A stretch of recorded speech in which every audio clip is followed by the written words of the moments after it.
नमस्कार विद्यार्थी मित्रांनो, लोकसभा अकॅडमी आणि पब्लिकेशन मध्ये सर्व विद्यार्थ्यांचं स्वागत करतो.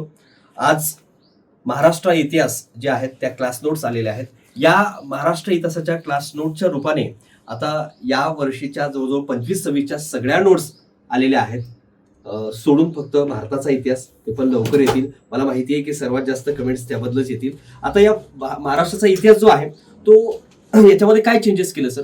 ज्या ज्या ठिकाणी आताच्या लेटेस्ट प्रश्नानुसार आयोग म्हणजे कामगार चळवळ असेल, शेतकरी चळवळ असेल, ज्या ठिकाणी प्रश्न डीप विचारत चाललेली आहे किंवा ज्याच्यावर प्रश्न विचारते, फोकस वाढलेला आहे, अशा ठिकाणी काय जास्त माहिती देण्याचा प्रयत्न केला. आयटक असेल, ज्या ज्या ठिकाणी गरजेचं वाटतंय त्या ठिकाणी इन्फॉर्मेशन वाढवण्याचा प्रयत्न या पुस्तकामध्ये केलेला आहे. अगदी सोप्या भाषेमध्ये या नोट्स कंप्लीट केलेल्या आहेत. अतिशय उत्तम अशा नोट्स बनवलेल्या आहेत. तर मला वाटतंय की परीक्षेसमोर आपण 60+ PDF ला धरून कंबाईन बुक आणि नोट्स जर केला तर याच्या बाहेर काही करण्याची गरज पडणार नाही. धन्यवाद मित्रांनो. लवकरच तुम्हाला PDF देखील सॅम्पल PDF उपलब्ध होईल. धन्यवाद.